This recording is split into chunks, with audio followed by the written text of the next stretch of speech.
Standby, kamera ready, sound ready, 3, 2, 1, action. Halo Sobat SAR, kembali lagi dengan saya Ahmad Agus Setiadi. Saya dari Angkatan 16, kelompok 2. Kali ini saya akan membuat video podcast yang bertema yaitu Core Value ASN Berakhlak. Dengan narasumber saya yaitu Bang Saleh, Medis Kantor Pencarian dan Pertolongan Kelas B Palangkaraya. Yuk nonton guys!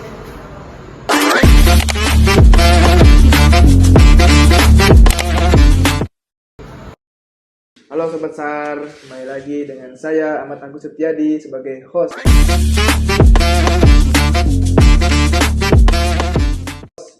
Kali ini saya akan melakukan podcast bersama abang saya, Bang Muhammad Saleh. Siap. Jadi kita akan melakukan podcast dengan bertema ASN berakhlak. Langsung saja kita akan mulai. Yang pertama, Bang, pertanyaan pertama. Baik. Menurut Bang Saleh, apa yang terlintas pertama kali ketika mendengar istilah ASN berakhlak? Kalau menurut saya ASN berakhlak itu kita bisa lihat dari pertama yaitu berorientasi pelayanan, Iya. akuntabel, kompeten, harmonis, loyal, adaptif, dan kolaboratif. Iya. Itu penting ya, Bang. 7 poin penting. Iya. Nah, yang kedua, Bang, mengapa nilai-nilai berakhlak penting bagi ASN di Indonesia?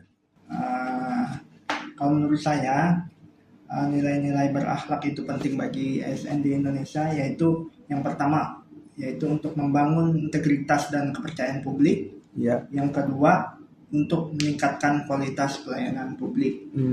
Betul. Yang ketiga nih, Bang, bagaimana kondisi budaya kerja ASN sebelum adanya core value berakhlak ini, Bang? Sebelum adanya nih, Bang. Sebelum adanya ya. Heeh. Kalau sebelum adanya core value ASN berakhlak ini, kemungkinan aturan-aturan yang terdahulu itu tidak ada orientasinya. Ya. Misalnya contohnya saja seperti ASN yang hanya sekedar bekerja untuk memenuhi kewajiban administratifnya, bukan berorientasi pada kepuasan dan kebutuhan masyarakat. Iya, tuh. Jadi susah ya, Bang, tanpa ada ASN yang berakhlak. Ya. Bisa dijelaskan, Bang, secara singkat apa saja nilai inti dalam berakhlak? Singkat aja, Bang. Jadi saya jelaskan nih untuk penjelasan inti dalam berakhlak. Yang pertama, berorientasi pelayanan, Ya. yaitu ASN hadir untuk melayani masyarakat dengan sepenuh hati, ramah, cepat, dan solutif. Yang kedua, akuntabel, bekerja jujur, transparan, dapat dipercaya, bertanggung jawab atas setiap tindakan serta keputusan. Yang ketiga, kompeten, yaitu kemauan kita untuk terus belajar, meningkatkan kemampuan dan profesional dalam menjalankan tugas. Kemudian ada harmonis, yaitu saling peduli, menghargai perbedaan, kemudian membangun suasana kerja yang rukun. Oh ya. Kemudian loyal, setia pada bangsa dan negara, dan yang pasti juga pimpinan, serta menjaga nama baik instansi. Iya, betul, Bang. Kemudian ada adaptif, tanggap terhadap perubahan, inovatif, dan menyesuaikan diri dengan perkembangan zaman. Dan yang terakhir, kolaboratif, yaitu di mana kita dapat bekerja sama dengan berbagai pihak untuk mencapai hasil yang lebih baik. Iya, kolaboratif. Yang terakhir, kolaboratif. Terus menurut pengalaman Bang Saleh, contoh nyata penerapan berorientasi pelayanan dalam tugas sehari-hari di lingkungan kerja kita, Bang. Kalau di lingkungan kerja kita, pengalaman saya pribadi contohnya, berorientasi pelayanan dalam tugas sehari-hari, yaitu misalnya kita ada pengaduan dari masyarakat, contohnya OPSAR, kita sebagai ASN itu harus cepat merespon, mencatat laporan, dan menindaklanjutinya, bukan malah mengabaikan. Iya, betul. Intinya penerapan berorientasi pelayanan ini adalah ketika ASN dibutuhkan masyarakat, kita harus menjalankannya dengan baik. Iya, betul Bang. Terus Bang, bagaimana cara menjaga akuntabilitas ketika menghadapi tekanan atau konflik kepentingan? Menjaga akuntabilitas, yang pasti yang pertama yaitu kita harus transparan dalam bekerja. Contohnya catat setiap langkah, buatkan laporan, dan selalu mendokumentasikannya. Kemudian kita harus tetap berpegang teguh pada aturan dan mengutamakan kepentingan publik meskipun ada tekanan. Seperti itu. Terus Bang, dalam era digital, apa tantangan Abang untuk tetap kompeten dan bagaimana cara mengatasinya Bang?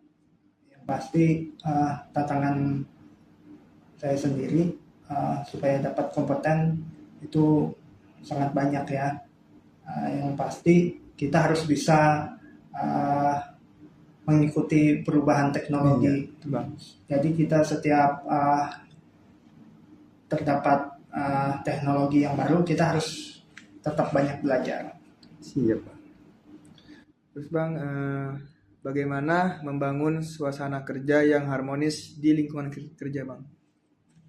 Untuk membangun suasana kerja yang harmonis ya, bisa saja kita dapat dengan komunikasi yang baik, terbuka dan sehat, menghargai perbedaan, baik itu suku, ras, agama, kemudian dengan kolaborasi tim yang baik.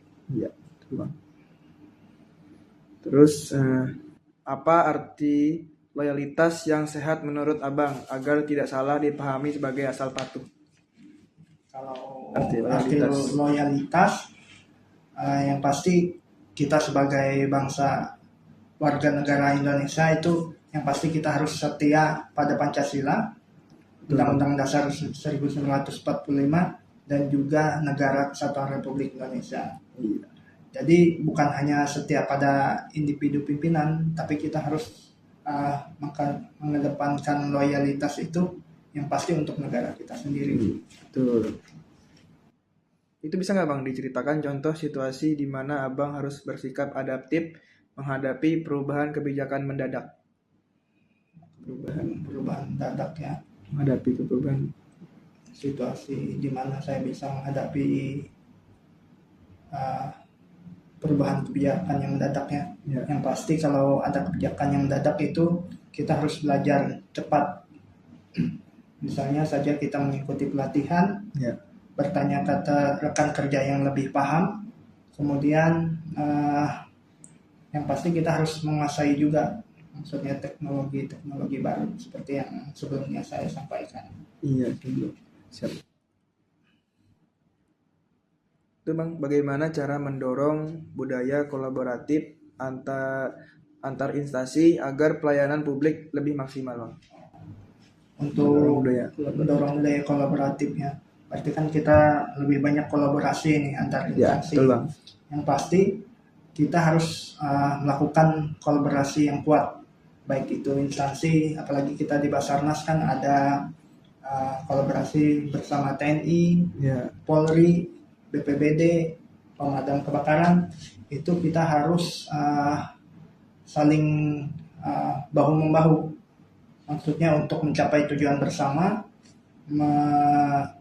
melakukan integrasi, komunikasi yang terbuka, dan kita melakukan dukungan yang diberikan oleh pimpinan, seperti itu. Jadi bukan sekadar kita bekerja bersama, tapi benar-benar kita melengkapi demi pelayanan publik yang lebih efektif. Iya. Apa pesan Abang nih untuk ASN muda agar benar-benar menghidupi nilai berakhlak, bukan sekadar slogan? Pesan-pesannya Bang. Pesan yang pasti ya, untuk ASN yang sekarang yang baru masuk, masuk itu bukan sekedar untuk mengisi jabatan, tapi untuk membawa perubahan. Jadi jangan menunggu senior mencontohkan dulu. Ya. Jadi mulai dari diri sendiri. Jadi tunjukkan pelayanan yang tulus, jaga integritas, terus belajar, dan buka diri pada kolaborasi. Ingat, masyarakat menilai ASN itu bukan dari slogan, Iya, tapi betul, dari Bang. sikapnya sehari-hari. Iya. Terus Bang, mau tanya nih, kalau tentang pengalaman, ada nggak Bang tentang ASN berakhlak di lingkungan kerja kita Bang? Pengalamannya Bang, Pengalamannya yang seperti apa nih? tentang di lingkungan kerja kita, Kalau penerapannya. penerapannya di berakhlak itu seperti yang tadi, kolaborasi. Kolaborasi itu kan kalau kita melakukan operasi SAR, Ya, persis. kita itu kan bekerja bersama instansi lain. Ya, betul. Contohnya TNI, Polri, di Polri itu ada Polair, apalagi kita sering melakukan operasi SAR di sungai, Ya. di air, itu sudah bersama dengan Polair. Jadi kita Opsar itu bekerja bersama dengan potensi, apalagi warga juga kita pasti kita selalu berkolaborasi dengan warga. Gak mungkin kita bisa bekerja sendiri tanpa bantuan orang lain. Potensi. Apalagi kalau misalnya kita operasi SAR, warga itu lebih tahu karena dia lebih tahu dengan lingkungannya. Jadi kita yang beradaptasi dengan lingkungan dan bekerja sama dengan warga itu. Berarti termasuk adaptif dengan kolaboratif ya Bang? Ya. Saat melakukan OPSAR. Ya. Jadi kita kebanyakan ini untuk Basarnas pasti kita melakukan kolaborasi paling banyak. Iya. Seperti itu. Kalau untuk Abang ada nggak Bang? Pengalaman Abang kan medis nih. Pengalaman pas OPSAR tuh Bang. Apa aja Bang pengalaman? Kalau pengalaman itu yang paling berkesan ya. Ya, yang paling berkesan. Operasi SAR itu apalagi kan saya orang Kalimantan Tengah. Ya, orang asli. Orang kalau bisa dibilang orang Dayak itu kalau operasi SAR kan saya paham nih bahasa mereka yang mereka sampaikan, warga yang sampaikan itu pasti banyak cerita mistisnya. Pasti Bang kayaknya. Nah, cerita mistis. Jadi dia sampaikan, oh di sini ada ini katanya, di sini ada ini katanya. Tapi kan kita sebagai ASN Ya, ataupun tim penolong itu kita kita hindari hal seperti itu. ya betul. Jadi kita tetap bekerja dengan baik, kita melakukan pekerjaan kita dengan baik. Jadi tercapai lah sesuatu. Dan kebetulan itu operasi SAR-nya di Barito Selatan, walaupun ada cerita mistis, tapi tetap kami lakukan. Dan alhamdulillah korbannya ditemukan walaupun dalam keadaan sudah meninggal dunia. Seperti itu. Itu sih pengalaman yang ngeri banget ya Bang ya. ya. Ya udah Bang, itu saja Bang yang saya ingin tanyakan. Terima kasih Bang Saleh selaku narasumber.